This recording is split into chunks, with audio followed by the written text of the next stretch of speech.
नमस्कार दोस्तों, स्वागत है आपका मेरे YouTube channel study with Vivek Kumar में। दोस्तों, जैसा कि आपको पता है, इस चैनल के माध्यम से हम बोर्ड एग्जाम की तैयारी करा रहे हैं। तो आज हम लेकर आए हैं क्लास 12th की फिजिक्स, और उसमें भी सेकंड फिजिक्स की जो भी इंपॉर्टेंट डेरिवेशन है ऑप्टिक्स में। तो इससे पहले भी मैंने एक वीडियो डाली थी सेकंड फिजिक्स की, गोलीय पृष्ठों पर अपवर्तन का सूत्र। जिन्होंने भी उस वीडियो को नहीं देखा है तो पहले आप उस वीडियो को देखिए और वहाँ से 2 डेरिवेशन को कंप्लीट कीजिए। आगे की 3 डेरिवेशन मैं आज इस वीडियो में करवाने वाला हूँ। ये अगर आप 5 डेरिवेशन करके जाएंगे तो आप ये मानिए 2 डेरिवेशन एग्जाम में आने ही वाली हैं। तो जो भी बच्चे न्यूमेरिकल में कमज़ोर हैं वो थ्योरी को बहुत ही मजबूत करके जाएं, जिससे पास आसानी से हुआ जा सके और अच्छे मार्क्स लाए जा सकें।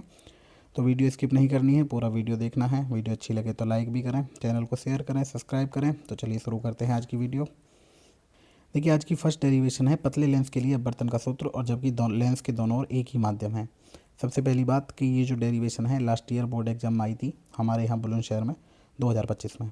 ठीक है, तो इम्पोर्टेंट डेरिवेशन है, ऐसी बात नहीं है कि डेरिवेशन रिपीट नहीं होती, आपको सारी डेरिवेशन तैयार करनी है। तो अच्छी डेरिवेशन है, आ सकती है एग्जाम में, तो बिल्कुल तैयार करके जाएंगे। अच्छा, डेरिवेशन करने का ये तरीका है कि आप सबसे पहले फिगर बनाएंगे। ठीक है, तो फिगर बनाने के बाद ही डेरिवेशन स्टार्ट करने वाले हैं हम। ठीक है, तो पहले ये फिगर बनाएंगे। इसमें आप देख सकते हैं, तो ये जो पतला लेंस है इसके 2 पृष्ठ हैं, एक पी ये वाला जिसका ध्रुव P1 है और दूसरा पृष्ठ ये है जिसका ध्रुव P2 है। इसकी मुख्य अक्ष पर एक वस्तु रखी है O, है ना। जो चित्र बनाएंगे उसी के बारे में थोड़ा वर्णन कर देंगे नीचे, कोई ज़्यादा लिखना नहीं होता है। अब लेंस के दोनों ओर माध्यम तो एक ही है, लेकिन ये N2 माध्यम लेंस के अंदर का है ना। अब ये वस्तु O रखी है इसकी मुख्य अक्ष पर, इसका प्रथम पृष्ठ द्वारा प्रतिबिंब बनेगा यहाँ I1 ये, और ये जो I1 बनेगा ये दूसरे पृष्ठ के लिए वस्तु का कार्य करेगा, आभासी वस्तु का, और इसका अंतिम प्रतिबिंब बनाएगा दूसरा पृष्ठ ये I, है ना। ये चित्र आप आसानी से और विस्तार से बिल्कुल देखेंगे आराम से, क्योंकि ऑप्टिक्स की डेरिवेशन में चित्र का सबसे ज़्यादा महत्व है। अगर आप चित्र गलत कर देंगे तो आप ये मान के चलिए डेरिवेशन 90% गलत हो जाएगी। ठीक है, तो चित्र तो बिल्कुल भी गलत नहीं करना है। ठीक है, तो ये चित्र आप देख सकते हैं, बना लेंगे। ठीक है, चलिए आगे देखते हैं। तो सबसे पहली बात, ये पतला लेंस क्या होता है, इसके बारे में मैंने थोड़ा सा लिख दिया है। आप चाहे तो इसे अवॉइड कर सकते हैं एग्जाम में, लेकिन हमें पता होना चाहिए पतला लेंस क्या होता है। तो पतले लेंस से तात्पर्य एक ऐसे लेंस से है जिसकी मोटाई उसकी वक्रता त्रिज्या की तुलना में नगण्य होती है। यानी मोटाई जो होगी उसकी वक्रता त्रिज्या की तुलना में इतनी कम होती है कि बहुत कम होती है, बिल्कुल जीरो होती है ना। तो वो होगा पतला लेंस।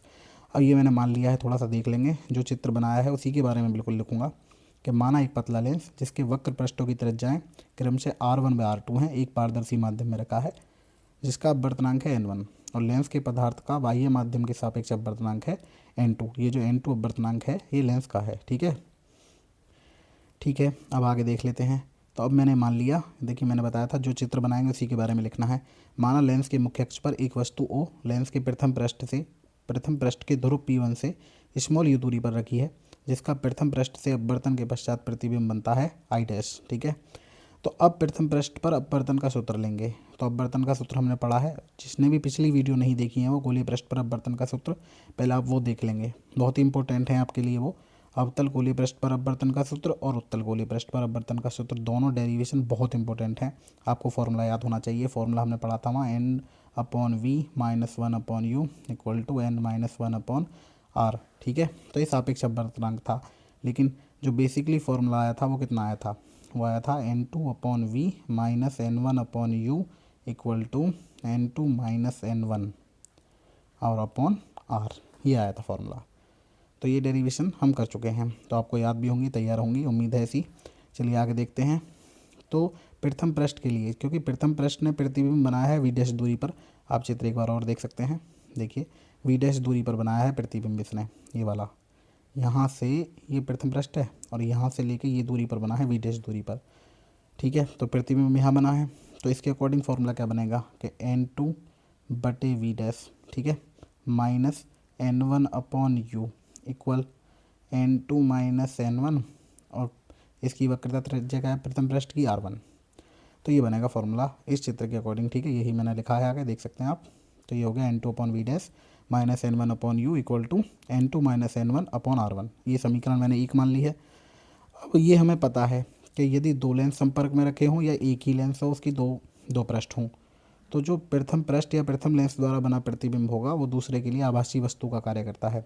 तो वही लाइन लिखी गई है कि यह प्रतिबिंब I डैश द्वितीय पृष्ठ के लिए आभासी वस्तु का कार्य करता है ना।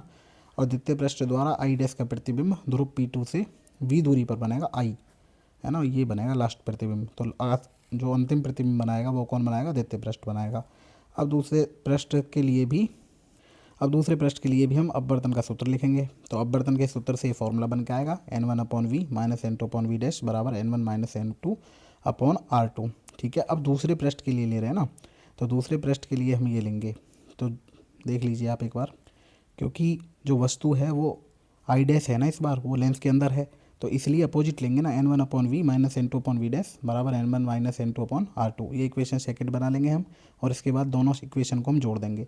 जब समीकरण 1 और 2 को हम जोड़ने वाले हैं तो आप देख सकते हैं ये n2/v डैश यहाँ पॉजिटिव है और यहाँ पर ये नेगेटिव है n2/v डैश, तो ये कैंसिल आउट हो जाएगी। ये कैंसिल आउट हो जाएगी तो ये n1/v बचेगा माइनस n1/u बचेगा।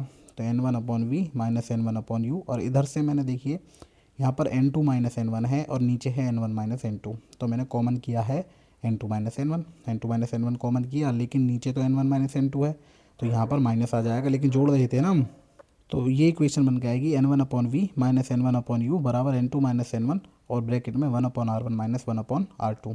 ठीक है, ये बन के आई इक्वेशन। अब देखिए क्या करने वाले हैं, लेफ्ट हैंड साइड से हम n1 कॉमन कर देंगे तो 1/v minus 1/u equal to इधर से n2 माइनस n1 कॉमन कर देंगे तो 1/r1 माइनस 1/r2। अब n1 से या क्या करने वाले, या तो इधर से भी n1 कॉमन कर लीजिए या n1 का इधर डिवाइड कर दीजिए, एक ही बात होगी, है ना। जब n1 का डिवाइड हम करने वाले हैं तो इधर n2/n1 हो जाएगा, -1 हो जाएगा। या फिर ये मान लीजिए आप, जैसे इधर से n1 है, इधर से भी हमने n1 कॉमन किया तो n2/n1 हो गया, -1 हो गया, इससे कैंसिल आउट हो जाएगा। तो अब n2/n1 को हम n मान लेंगे, ये हो जाएगा सापेक्ष अपवर्तनांक। तो कितना फॉर्मूला बन के आएगा, 1/v minus 1/u equal to n-1 और इंटू 1/r1 माइनस 1/r2। इसे इक्वेशन 4 मान लेंगे। ठीक है, ये मानी थी हमने समीकरण 3 जो इससे पहले की थी। ठीक है, ये हो गई समीकरण 4। ठीक है, अब हमें ये पता है कि जब कोई वस्तु अनंत पर होती है तो प्रतिबिंब लेंस के द्वितीय फोकस पर बनता है, यानी कि हमें ये पता है कि जब u बराबर इन्फिनिटी तो v बराबर हो गया f। तो इस वाली इक्वेशन में ये वाला जो फॉर्मूला है हमारे पास, ये वाला, इस वाले में हम v बराबर f रख देंगे और u बराबर इनफाइनाइट रख देंगे, क्योंकि वस्तु जब अनंत पर होती है तो प्रतिबिंब बनता है फोकस पर, ये आपको याद रखना है। तो समीकरण 4 से हम ये वैल्यू रखेंगे तो 1/f equal to n-1 1/r1 minus 1/r2। इसे इक्वेशन 5 मान लेंगे। यह पतले लेंस के लिए अपवर्तन का भी सूत्र हो गया। ठीक है, अब समीकरण 4 और 5 ये देख लीजिए, ये हो गए समीकरण 4 और 5, दोनों की RHS बराबर है, RHS बराबर है ना। देख लेंगे भाई, ये वाला पोर्शन तो दोनों का ही बराबर है, नीचे वाला, है ना। जब ये पोर्शन बराबर है तो 1/f इक्वल टू कितना आ जाएगा, 1/v माइनस 1/u आ जाएगा। ठीक है, यह पतली लेंस की फोकस दूरी का सूत्र भी है। अब इसमें कुछ बातें नोट में आपको याद रखनी है। जैसे नोट नंबर फर्स्ट है कि द्विउत्तल लेंस के लिए जो R1 होगी, यानी प्रथम पृष्ठ की वक्रता त्रिज्या, वो धनात्मक होगी। अच्छा, द्विउत्तल, उत्तल, है ना, और उभय उत्तल, ये उत्तल लेंस के लिए ही नाम बोले जाते हैं। द्विउत्तल हो, उत्तल हो या उभय उत्तल हो, तो उसमें यही कंडीशन रहेगी, R1 धनात्मक होगी और R2 हो जाएगी ऋणात्मक। ये आपको याद रखना, R1 धनात्मक, R2 ऋणात्मक होगी, ये वाली। ठीक है जी। अगर लेंस द्विउत्तल हो, नोट नंबर सेकंड पढ़ेंगे, द्विउत्तल लेंस के लिए R1 ऋणात्मक होती है, R2 धनात्मक होता है। अच्छा, एक बात और नोट में याद रखना है कि पतले लेंसों की जो फोकस दूरी होती है वो अधिक होती है और मोटे लेंसों की फोकस दूरी वो कम होती है। अच्छा, इसमें भी नोट नंबर 4, यदि समतल उत्तल लेंस में वक्र पृष्ठ की त्रिज्या r हो और n बराबर 1.5, यानी कि जो लेंस बना हुआ है उसके पदार्थ का अपवर्तनांक 1.5 हो, तो फोकस दूरी f बराबर 2r होगी, है ना। इस फॉर्मूले से हम निकाल भी सकते हैं, ऐसी बात नहीं है, ज़रा देख सकते हैं एक बार, ये होता फॉर्मूला। और कहीं देखते हैं, चलो देखिए यहाँ पर देखते हैं, फॉर्मूला है ये वाला, 1/f equal to n-1 1/r1 minus 1/r2। बात हो रही है समतल उत्तल लेंस की, है ना।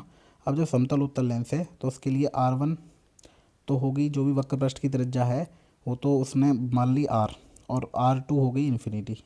अच्छा, समतल उत्तल लेंस ये होता है, उसका प्रथम पृष्ठ होगा समतल और दूसरा पृष्ठ होगा उत्तल, है ना। तो R1 तो होगी इन्फिनिटी, क्योंकि समतल पृष्ठ की जो वक्रता त्रिज्या होगी वो इन्फिनिटी होती है। समतल पृष्ठ की जो वक्रता त्रिज्या होती है वो होती है इनफाइनाइट। तो R1 इन्फिनिटी होगी और दूसरी होगी -r, क्योंकि उत्तल पृष्ठ की अभी हमने पढ़ा था नोट में कि दूसरी वक्रता त्रिज्या माइनस में होती है। अब इसमें वैल्यू रख देंगे, जब इसमें वैल्यू रखेंगे तो कितना आएगा, ज़रा देखेंगे एक बार। तो 1/f, n की वैल्यू होगी 1.5 -1, 1/r1 इन्फिनिटी होगी, 1/इनफाइनाइट, माइनस माइनस प्लस हो गया, ये 1/r हो गया। ठीक है, तो यहाँ कितना बचा, देखिए ये बचेगा 1/f इक्वल टू 1.5 में से 1 गया तो 1/2 और इंटू कितना बचा, इधर बचा 1/r, तो 1/2r हो गई। और इम्प्लाइज दैट यहाँ लिख सकते हैं f इक्वल टू 2r, तो ये आ जाएगी। अगर यहाँ पर अवतल होता यानी समतल अवतल होता तो उसके लिए भी समतल अवतल जो लेंस होता उसके लिए -2r हो जाती। ऐसे ही कर लेते सेम, उसमें क्या होता है, उसमें r2 धनात्मक होती है और r1 ऋणात्मक होती है, तो r1 की जगह इनफाइनाइट हो जाता, वो माइनस में आंसर आ जाता, माइनस के ये 1/r हो जाती समतल अवतल के लिए। ठीक है, ये दोनों बातें आपको याद रखनी है, बहुत ही इंपॉर्टेंट डेरिवेशन है ये। तो आपको ये सारी बातें नोट में याद रखनी है जो न्यूमेरिकल में भी आपके लिए हेल्प करेगी। ठीक है, न्यूमेरिकल इस डेरिवेशन के अकॉर्डिंग काफ़ी आते हैं, तो आपको याद रखना है। ठीक है, कुछ एक दो बातें और बता देता हूँ। यदि लेंस को हम किसी द्रव में डुबोते हैं तो लेंस की जो फोकस दूरी होती है वो बदल जाती है। यदि द्रव का अपवर्तनांक लेंस के अपवर्तनांक से अधिक हो जाए तो लेंस की प्रकृति भी बदल जाती है, ये आपको याद रखना है। मैं न्यूमेरिकल कराऊंगा तो उसमें आपको समझाऊंगा विस्तार से। ठीक है, तो ये डेरिवेशन थी एक, बहुत ही इंपॉर्टेंट थी। इसके बाद देखते हैं सेकंड डेरिवेशन। देखिए नेक्स्ट डेरिवेशन है संपर्क में रखे दो लेंसों की तुल्य फोकस दूरी। तो ये भी बहुत इंपॉर्टेंट डेरिवेशन है और ये सबसे मुझे लगता है सबसे आसान और सबसे छोटी डेरिवेशन है इन चारों डेरिवेशन में। अच्छा, मैंने एक बार फिर बता देता हूँ, गोले पृष्ठ पर अपवर्तन के सूत्र की दोनों डेरिवेशन मैं पीछे वीडियो में डाल चुका हूँ, आप जाके उसे देख सकते हैं और उसका लिंक मैं डिस्क्रिप्शन में दे दूंगा, आप ज़रूर देखें वो वीडियो। अगर आप ये 5 डेरिवेशन करके जाते हैं एग्जाम में तो आप ये मान के चलिए आप 2 डेरिवेशन पक्का पाएंगे एग्जाम में। ठीक है, तो ये बिल्कुल भी स्किप नहीं करनी है, पूरी वीडियो देखनी है, नोट भी कर लेना है आपको साथ के साथ। चलिए देखते हैं आगे। तो ये फिगर बनाना है, 2 लेंस ले लिए हैं मैंने यहाँ पर, इनके नाम और रख लेंगे आप, इसका L1 और इसका L2। अब इससे यहाँ पर O लिख लेंगे O, और यहाँ पर I डैश, ये प्रतिबिंब I डैश है और अंतिम प्रतिबिंब हो जाएगा I। ठीक है ना, तो वही कंडीशन है पहले जैसी कि प्रथम पृष्ठ जो प्रथम लेंस है, देखिए प्रथम लेंस की मुख्य अक्ष पर स्मॉल u दूरी पर वस्तु रखी है हमने O। एक बार मैं फिर लिख देता हूँ, ये वैल्यू O है और ये प्रथम पृष्ठ यानी प्रथम लेंस द्वारा बना प्रतिबिंब I डैश है और ये अंतिम लेंस दूसरे लेंस द्वारा बना प्रतिबिंब I है। फिगर आपको पहले ही बनानी है, एक बार फिर बता रहा हूँ मैं, जब आप डेरिवेशन एग्जाम में करेंगे तो आप पहले फिगर बनाएंगे, उसके बाद आप लिखना स्टार्ट करेंगे। ठीक है, तो उससे अच्छा इंप्रेशन पड़ता है, फिगर के अकॉर्डिंग जो एग्जामिनर होगा वो आसानी से डेरिवेशन चेक कर लेगा, तो ये बात आपको याद रखनी है। ठीक है, उसके बाद देख लेते हैं आप थोड़ा सा। जब मान लीजिए कि 2 पतले लेंस है हमारे पास L1/L2 जिनकी फोकस दूरियां क्रम से F1/F2 हैं, वायु में एक दूसरे के संपर्क में इस प्रकार रखे हैं कि उनकी मुख्य अक्ष जो है वो एक ही है ना। अब इसके बारे में बताएंगे जो हमने वस्तु रखी है और प्रतिबिंब बना है।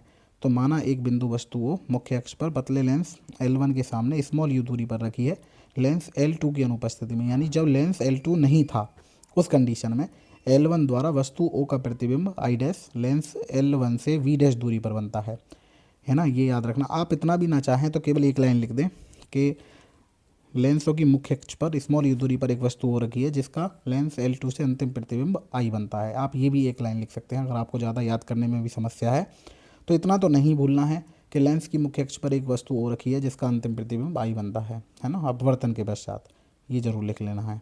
ठीक है, तो अगर आप इतना लिख पाते हैं तो आपको ये नंबर तो मिल रही हैं, अगर आप फिर भी भूल जाते हैं तो वो लाइन आपको नहीं भूलनी है। मैंने क्या बोला कि लेंस की मुख्य अक्ष पर एक वस्तु हो रखी है जिसका लेंस से अपवर्तन के पश्चात प्रतिबिंब I बनता है V दूरी पर, ये तो लिखना ही है। ठीक है, अब लेंस की फोकस दूरी का सूत्र लगा दीजिए। प्रथम लेंस के लिए बात कर रहे हैं हम, क्योंकि हमने यहाँ बोला है, देखिए लेंस L2 की अनुपस्थिति में ये बोला है, तो इसका मतलब लेंस L2 नहीं है और L1 द्वारा प्रतिबिंब बना I डैश V डैश दूरी पर।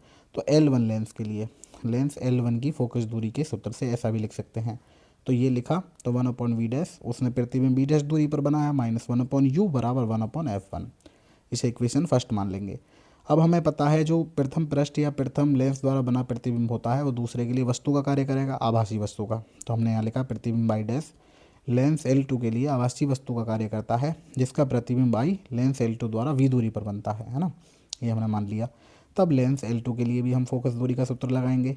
अब जो V डैश है वो तो है वस्तु और अंतिम प्रतिबिंब बना है V दूरी पर, तो 1/V माइनस 1/U बराबर 1/F2 हो जाएगा। तो ये वैल्यू हम पुट कर देंगे, तो 1/V minus 1/V dash U की जगह जहाँ U रखते हैं ना वहाँ V डैश रखेंगे बराबर 1/F2।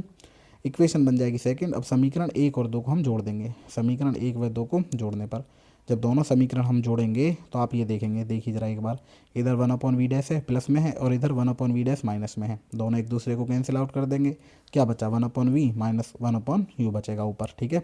तो 1/v माइनस 1/u बराबर RHS में इधर क्या है 1/f1 और इधर क्या है 1/f2, ये दोनों जुड़ जाएंगे तो 1/f1 प्लस 1/f2। अब देखिए कुछ बातें जो मतलब इसमें लिखनी है, हमें क्या लिखना है, ये जरूर लिखना है, यदि इन दोनों लेंसों के स्थान पर हम एक ऐसा लेंस प्रयुक्त करें जो u दूरी पर रखी वस्तु का प्रतिबिंब v दूरी पर बनाए, यानी कि हम ये चाह रहे हैं कि ये जो दो लेंस एक साथ रखे थे उसकी जगह हम एक ही ऐसा लेंस रख दें कोई भी जो u दूरी पर रखी वस्तु का प्रतिबिंब वहीं बनाए जहाँ इन दोनों ने बनाया है अंतिम प्रतिबिंब। मतलब फाइनली कंक्लूजन ये है, इन दोनों के स्थान पर अगर एक लेंस ऐसा रख दें कि वो इतनी ही दूरी पर तो वस्तु रखी है जितनी पर यहाँ रखी है और उसका अंतिम प्रतिबिंब वहीं बनाए जहाँ इन दोनों ने बनाया है, तो ऐसा लेंस जो होगा वो दोनों लेंसों के तुल्य होगा। अब ये हमने मान लिया कि यदि इस लेंस की फोकस दूरी कैपिटल F हो तो 1/v माइनस 1/u, देखिए पोर्शन ये वाला, ये 1/v माइनस 1/u बराबर आया 1/f1 प्लस 1/f2, तो इन दोनों की जगह हम क्या करेंगे एक ही रख देंगे 1/f, ये वाला, तो 1/f equal to 1/v minus के 1/u, तो ये इक्वेशन बना लेंगे हम 4। ये इंपॉर्टेंट बातें हैं, ये नहीं भूलनी है, ये लिखना है, ये बहुत इंपॉर्टेंट है। ये लाइन कैसे दिखाएंगे हम 1/f के इक्वल, तो ये तो हमें लिखना पड़ेगा ज़रूर, है ना, कि यदि इन दोनों लेंसों के स्थान पर एक ऐसा लेंस प्रयुक्त करें जो स्मॉल u दूरी पर रखी वस्तु का प्रतिबिंब v दूरी पर ही बनाए जहाँ पर इन्होंने बनाया था दोनों लेंसों ने, तो दोनों के तुल्य होगा वो लेंस, ठीक है। अब ये इक्वेशन बन गई 4। अब क्या करने वाले हैं, अब समीकरण 3 और 4 की हम तुलना कर देंगे। जब समीकरण 3 और 4 की तुलना करेंगे तो हम ये देखेंगे कि दोनों की LHS बराबर है। भाई कैसे बराबर थी, भाई वहाँ था 1/v बराबर 1/v माइनस 1/u बराबर 1/f1 प्लस 1/f2, इक्वेशन 3 थी वो, और 1/v माइनस 1/u बराबर था 1/f, तो दोनों बराबर हो गए LHS, तो RHS बराबर कर दीजिए, तो RHS बराबर करेंगे तो ये पोर्शन आ गया निकल के, है ना। तो ये आ गई दोनों संपर्क में रखे दोनों लेंसों की तुल्य फोकस दूरी का फॉर्मूला, ये बन के आया, ठीक है। इस सूत्र से संयुक्त लेंस की फोकस दूरी ज्ञात की जा सकती है। अब इसमें कुछ चीज़ें आपको याद रखनी है कि हमें ये पता ही है, मैं ये मान के चलता हूँ कि आपने अच्छी तैयारी की है 12th क्लास में, आप ये चाह रहे हैं कि केवल इम्पोर्टेंट पोर्शन मिल जाए, तो आसानी से आपको कुछ बातें पता होंगी, जैसे उत्तल लेंस की फोकस दूरी हमेशा पॉजिटिव होती है और अवतल लेंस की फोकस दूरी नेगेटिव होती है, ये आपको पता ही होगा, है ना। नहीं पता है तो आप इतना जान लीजिए कि उत्तल लेंस की फोकस दूरी पॉजिटिव होती है और अवतल लेंस की फोकस दूरी नेगेटिव होती है, ठीक है। इसके बाद हम देखते हैं आगे, नोट में देखें कि जब दोनों लेंस उत्तल हों तो इस स्थिति में क्या होगा, F1 व F2 दोनों धनात्मक होंगे, तो जो फाइनल कंक्लूजन आएगा वो भी पॉजिटिव आएगा, तो जो फाइनल कंक्लूजन आएगा वो भी उत्तल लेंस की भांति ही व्यवहार करेगा। ये आपको याद रखना है कि अगर दोनों ही उत्तल हैं तो वैसे भी फाइनल जो बनेगा वो उत्तल ही बनेगा, उत्तल के संयोजन से, ठीक है। अब सेकंड नोट देख लीजिए, जब एक लेंस हो उत्तल और दूसरा हो अवतल, है ना, तो ये मैंने मान लिया कि माना उत्तल लेंस की जो फोकस दूरी है वो तो है F1 और अवतल लेंस की फोकस दूरी है F2, ये मान लिया। तो अब इसमें पोर्शन में हम वैल्यू रखेंगे, तो 1/f बराबर 1/f1 माइनस 1/f2, क्योंकि अवतल लेंस की जो फोकस दूरी होगी वो माइनस होगी, ठीक है ना। अब इसे हम सॉल्व करेंगे तो f बराबर कितना आएगा, F2 माइनस F1, एलसीएम लेके सॉल्व कर सकते हैं आसानी से, ठीक है ना। अब इसकी ये 3 कंडीशन आपको याद रखनी है, ये वाली जो दे रखी है इसमें, कि यदि F1 ग्रेटर देन हो F2 से, जब F1 बड़ा आ जाएगा, ये बड़ा हो और F2 छोटा रह जाए तो माइनस में आएगी सारी वैल्यू, ये सब माइनस हो जाएगा यहाँ। जब ये माइनस हो जाएगा तो संयुक्त लेंस कैसा होगा, अवतल। हमें अवतल की मतलब जो संयुक्त लेंस है उसकी प्रकृति भी बतानी है। अब सेकंड कंडीशन ये है कि यदि F1 छोटा हो F2 से तो ये आ जाएगा सब पॉजिटिव, भाई ये वाला सब पॉजिटिव रहेगा इधर, जब ये पॉजिटिव होगा तो संयुक्त लेंस उत्तल होगा। इसमें ये कंडीशन है कि F2 की वैल्यू बड़ी होनी चाहिए, जब F2 की वैल्यू बड़ी होगी तो संयुक्त लेंस उत्तल की भांति व्यवहार करेगा, है ना।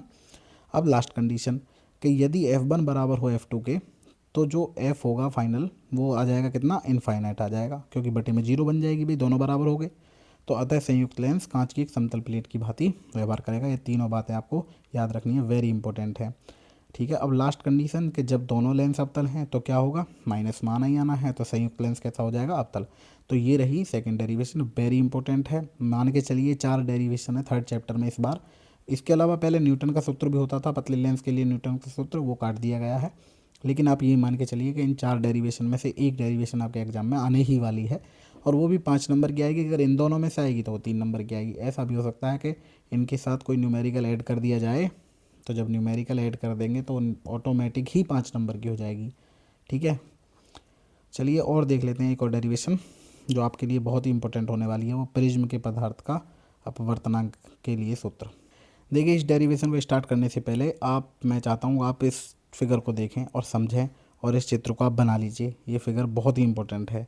अच्छा, ये फिगर इतना भी इम्पोर्टेंट है कि इसमें अगर एक भी पॉइंट आप अलग लिखने वाले हैं, अगर क्यू की जगह आर लिख देंगे और एम की जगह टी लिख देंगे, कुछ भी लिख देंगे, तो आगे जो होने वाली डेरिवेशन है वो रॉन्ग हो जाएगी। अच्छा, एक सलाह और देता हूँ, अगर आपने ये डेरिवेशन कहीं से तैयार कर ली है तो आप इसे छोड़ दें, फिर आप इसे डेरिवेशन को नहीं देखें, क्योंकि सभी में फिगर अलग बना हुआ है। बुक में अलग है, मॉडल में अलग है, और किसी राइटर की जो बुक है उसमें अलग है, मैंने कुछ अलग बनाया है फिगर।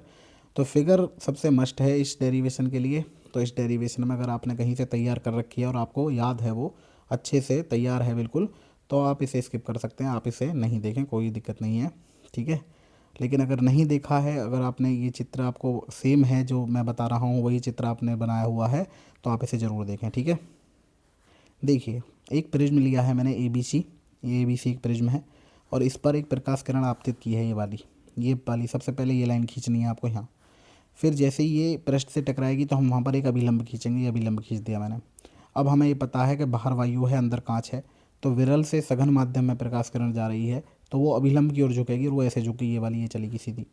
ठीक है, अब जैसे ही वो इस पृष्ठ से टकरा के बाहर निकलने का प्रयास करेगी तो वहाँ से एक और अभिलंब खींचेंगे, ये वाला अभिलंब खींच देंगे हम। ठीक है, ओके। अब हमें पता है अंदर कांच से बाहर वायु में आ रही है, तो अभिलंब से वो दूर हटेगी, तो वो दूर हट जाएगी ऐसे, क्योंकि अभिलंब तो ऊपर रह गया। तो फिगर तो ये हो गया भाई। अच्छा, वो प्रकाश किरण कितना जाना, एक कैसे जानी चाहिए थी, वो ऐसे जानी चाहिए थी। तो हमने पीछे देख लिए, दोनों किरण मिला के हमने यहाँ पर विचलन निकाल लिया डेल्टा। तो फिगर तो आपको ऐसे बनानी है और सीखनी है। अगर आप वैसे ही ज़बरदस्ती खींचने का प्रयास करोगे तो दिक्कत आएगी। एक बार फिर समझा देता हूँ। देखिए, सबसे पहले प्रिज्म पर ये प्रकाश किरण डालेंगे, उसके बाद जैसे ही पृष्ठ से टकराएगी वहाँ अभिलंब खींचेंगे। ठीक है, अब हमें पता है बाहर वायु है, अंदर कांच है, तो विरल से सघन में जा रही है, तो अभिलंब की ओर मुड़ गई, क्योंकि अभिलंब नीचे की ओर है ना, तो ये गया यहाँ। अब ये बाहर निकलने का प्रयास कर रही है, तो फिर एक और अभिलंब खींचेंगे। अब की बार सघन से विरल में जा रही है, तो अभिलंब से दूर हटाएंगे। अच्छा, ये जाने कैसे चाहिए थी, जानी ऐसे चाहिए थी, तो इसे भी पीछे देख लीजिए कितना विचलन हुआ है इसमें, यहाँ आएगा कोण विचलन। तो ये फिगर है आपका, ये इम्पोर्टेंट है। और दूसरी बात यह है कि जैसे पॉइंट मैंने लिखे हैं ऐसे ही आपको लिखने हैं, अगर मेरी वाली डेरिवेशन आपको नोट करनी है। ठीक है, ठीक है, तो आप ये देख लेंगे, इसका स्क्रीनशॉट भी ले सकते हैं और बना सकते हैं। चलिए चलते हैं आगे। अब देखिए, तो ये है प्रिज्म के पदार्थ के अपवर्तनांक के लिए सूत्र की स्थापना। तो सबसे पहले हम क्या करने वाले हैं, आप फिगर देख लेंगे, साइड में लिख लेंगे, बना लेंगे। तो सबसे पहले मैंने लिया है त्रिभुज QRT। तो ऐसे बन रहा है, यहाँ पर Q है, यहाँ T है, यहाँ R है, और इसमें एक कोण बन रहा है ये वाला डेल्टा। आप देख लेंगे, फिगर देख लेंगे आराम से। तो इसमें डेल्टा जो है वो बहिष्कोण है। तो त्रिभुज में ये रूल होता है, जब जिस कोण के पास वाला बहिष्कोण लेते हैं उस कोण को छोड़ते हुए वो जो बहिष्कोण होगा वो जो दो कोण होंगे त्रिभुज में, उन दोनों कोणों के योग के बराबर होता है। ये बहिष्कोण का रूल होता है। ठीक है, तो ये हो गया डेल्टा। तो डेल्टा ये वाला है, तो मुझे ये दोनों कोण जोड़ने हैं, एक तो ये वाला और एक ये वाला। तो ये कोण कौन कौन से हो गए, ये हो गए RQT और RTQ। ठीक है, ओके। अब पूरा फिगर एक बार फिर देखेंगे। अब हमें क्या करना है, हमें तो हमारे पास क्योंकि RQT की वैल्यू नहीं है, तो ये बन रहा था फिगर, देख लीजिए एक बार। R यहाँ है, Q यहाँ है और M यहाँ है ना, इधर T है। तो मैंने क्या किया है, RQM में से ये TQM नीचे वाला घटा दिया, ये घटा दिया, ये वाला नीचे वाला पोर्शन घटा दिया, तो आया तो अब भी यही ना निकल गए। तो उसे हम लिख सकते हैं RQM में से TQM घटा दीजिए। ऐसे ही इधर RTM है और RTM में से QTM घटा दीजिए, ये वाला। तो ये बन गया RTQ। दोनों को मैंने तोड़ लिया। कैसे तोड़ा है कि कोण RQM में से TQM घटाया है और RTM में से QTM घटाया है। अब हमें पता है, देखिए फिगर फिर देखेंगे आप, ये फिगर बन रहा है कुछ। तो यहाँ पर है बिंदु Q और यहाँ है P, यहाँ है L और यहाँ है R और यहाँ है M। तो अब R की ये शीर्ष अभिमुख कोण हो गए। देखो, ये वाला कोण जितना होगा ये वाला भी उतना ही होगा, यानी ये I1 है और ये तो ये भी I1 होगा इतना। तो मैंने क्या किया है, RQM की जगह लिख दिया PQL। और ऐसे ही इधर बन रहा पोर्शन, ज़रा देखेंगे, ये वाला ये बन रहा है। तो इधर कितना है, NTU है ना, RTM के बराबर क्या हो गया, NTU। तो वो दोनों वैल्यू मैंने लिख ली हैं, आप देख सकते हैं फिगर में आसानी से देख लेंगे। तो आर क्यू एम किसके बराबर, पी क्यू एल के, और आर टी एम किसके बराबर, एन टी यू के। तो दोनों वैल्यू मैंने यहाँ पर पुट कर दी हैं। तो डेल्टा बराबर कितना हो गया, P Q L minus T Q M, ठीक है। और ऐसे ही ये कितना हो जाएगा, N T U minus Q T M. अब हमारे पास पी क्यू एल की वैल्यू है कितनी है, आई वन। ऐसे ही टी क्यू एम की वैल्यू कितनी है, R one. N T U की वैल्यू कितनी है, आई टू। और क्यू टी एम की वैल्यू कितनी है, आर टू। अब मैंने क्या किया है, हमसे माइनस कॉमन करके ये बना दिया इक्वेशन फर्स्ट। तो ये फर्स्ट स्टेप है इस डेरिवेशन का। आप इस डेरिवेशन को स्टेप बाय स्टेप तैयार करें। आप इस स्टेप को कई बार पढ़ेंगे, है ना। जो भी मैथ वाले स्टूडेंट नहीं हैं वो इस पर विशेष फोकस करेंगे, एंगल में वो कंफ्यूज हो सकते हैं, ठीक है। अब इसके बाद हम लेने वाले हैं चतुर्भुज। चतुर्भुज ए क्यू एम टी। तो चतुर्भुज हमारे पास ऐसा है, ये ए है इधर, हम यहाँ देखेंगे ये ए, यहाँ क्यू है, यहाँ एम है, ये टी है इधर, ये वाला, ये पूरा प्रिज्म बन रहा था नीचे क्या ना। तो यहाँ पर ए है ऊपर, यहाँ क्यू है, यहाँ एम है, यहाँ टी है। अब हमें ये पता है चतुर्भुज के चारों कोणों का योग होता है 360, 360 डिग्री होता है ना, ठीक है।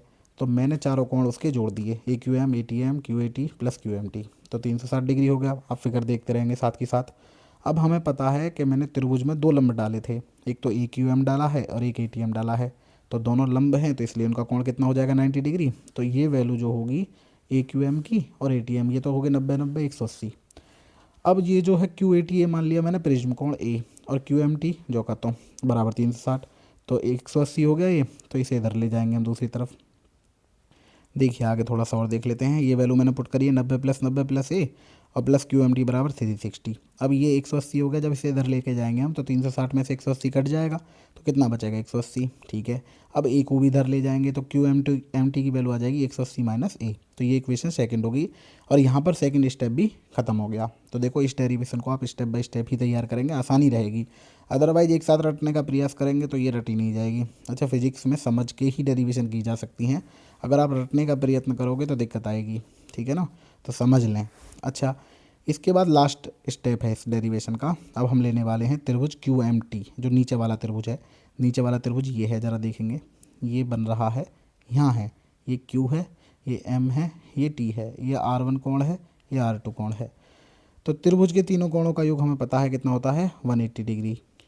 तो अब मैंने त्रिभुज के तीनों कोणों को एक साथ ऐड कर दिया। त्रिभुज के तीनों कोण बने तो Q M T, T Q M और क्यू टी एम। तो तीनों कोणों का योग कितना हो गया, 180।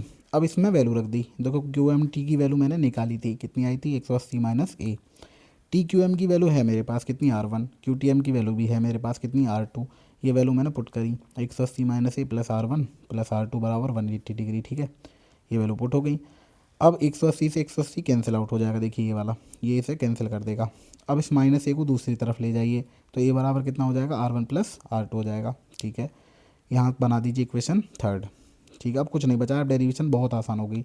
अब हमें सिर्फ एक लाइन लिखनी है इसमें, और वो लाइन ये है कि एक प्रिज्म एक तथा केवल एक आपतन कोण के लिए ही अल्पतम विचलन उत्पन्न करता है, अतः आई वन बाई टू के मान भिन्न नहीं हो सकते। कब नहीं हो सकते, ये भी कंडीशन आप पता होनी चाहिए कि जब डेल्टा बराबर हो जाए डेल्टा एम। भाई डेल्टा तो उत्पन्न करेगा वो अलग अलग, लेकिन डेल्टा एम की बात कर रहे हैं हम, है ना। यहाँ डेल्टा एम हो जाएगा ये। तो डेल्टा एम जो करता है उत्पन्न प्रिज्म, अल्पतम विचलन जो करता है वो केवल एक आपतन कोण के लिए ही करता है, सबके लिए नहीं। यानी आई वन बराबर आई टू बराबर आई और आर वन बराबर आर टू बराबर आर। तो समीकरण 3 में क्या वैल्यू आई थी, ये आई थी ए बराबर R one plus R two. तो वहाँ मैंने वैल्यू पुट कर दी है। भाई ये मान लिए ना आर के बराबर ये दोनों, तो 2r होगी, ये होगी ए बराबर 2r। तो यहाँ से मैंने आर की वैल्यू निकाली, आर बराबर क्या हो गया, ए बाई टू।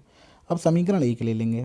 तो समीकरण 1 क्या थी, समीकरण 1 आप पीछे हट के देख सकते हैं, ये थी कि डेल्टा बराबर I one plus I two minus के R one plus R two. अब हम कंडीशन कौन सी लेके चल रहे हैं, अल्पतम विचलन की। तो डेल्टा की जगह आ गया delta M, I one plus I two हो गए दोनों आई आई, तो 2i और ये हो गई 2r, ठीक है। अब 2r बराबर क्या आया था, अभी a आया था, उसकी जगह मैंने a रख दिया। इस a को दूसरी साइड ले गए तो ये प्लस डेल्टा एम हो गया। अब यहाँ से मैंने i की वैल्यू निकाल दी, i और r निकलते ही डेरिवेशन समाप्त हो गई। तब लिखेंगे स्नेल के नियम से n बराबर sine I upon sine are.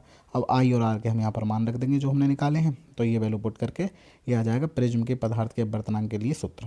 तो वेरी इंपॉर्टेंट है डेरिवेशन, बहुत इंपॉर्टेंट। लगभग पिछले 2 या 3 साल से नहीं आई है, तो इस बार इसके चांस हैं कि ये आ जाए, है ना। तो वेरी इंपॉर्टेंट है, तैयार करके जाएंगे। इसके बाद थोड़ा सा और याद रखेंगे कि यदि प्रिज्म कोण 5 डिग्री या उससे कम है, तो अगर ये कंडीशन है तो साइन आई लगभग आई के बराबर होगा और साइन आर लगभग आर के बराबर होगा। ठीक है, ये देख लेंगे। देखिए, तो साइन आई बराबर हो गया आई के और साइन आर बराबर हो गया आर के। तो अब यानी कि साइन हटा दीजिए इस पोर्शन में से, ये जो पोर्शन है हमारे पास ये वाला, इसमें साइन हटा दीजिए। जब ये साइन हटा देंगे तो ये कितना हो जाएगा, साइन बराबर ए प्लस डेल्टा एम बटे 2, ये 2 है। ठीक है, और बटे ए बटे 2, तो 2 से 2 कैंसिल आउट हो जाएगी ये, तो ए की क्रॉस मल्टीप्लाई, तो डेल्टा एम बराबर एन ए माइनस ए, और यहाँ से ये कॉमन करके डेल्टा बराबर एम बराबर हो जाएगा एन माइनस 1 इंटू ए। ठीक है, और इस प्रिज्म वाले चैप्टर में केवल एक डेफिनेशन और है, वर्ण विक्षेपण क्षमता, और एक है कोणीय वर्ण विक्षेपण, और उनके थोड़े से न्यूमेरिकल। तो आप ये न्यूमेरिकल तैयार करके जाएंगे, और ये 3 और 4 चैप्टर की जो 5 डेरिवेशन है आप अच्छे से तैयार कर लीजिए, क्योंकि कुछ ही चैप्टर ऐसे हैं जिसमें डेरिवेशन है। एक 6 चैप्टर है जिसमें हाइगेन्स की द्वितीयक तरंगिकाओं का सिद्धांत है। इसके अलावा चैप्टर नंबर 10 है, चैप्टर नंबर 14 है केवल। अगर आप 3 चैप्टर 3, 10 और 14 तैयार करके जाते हैं तो आप ये मानिए 15 से 18 नंबर आपके एग्जाम में आ जाएंगे आराम से। कौन से चैप्टर, 3, 10 और 18। ठीक है ना। तो ठीक है दोस्तों, इसके बाद हम लेके आएंगे और डेरिवेशन सेकंड फिजिक्स की, और उम्मीद करते हैं हम 1 फरवरी तक आपकी सारी डेरिवेशन कंप्लीट करा देंगे। अगर आप ये डेरिवेशन भी तैयार करके जाएंगे तो मैं आपसे उम्मीद करता हूँ कि आप आसानी से पास हो जाएंगे। ठीक है, अगर वीडियो अच्छी लगी हो तो लाइक भी कर दिया करें, चैनल को शेयर भी करें और सब्सक्राइब भी करें। बहुत बहुत धन्यवाद। Good night.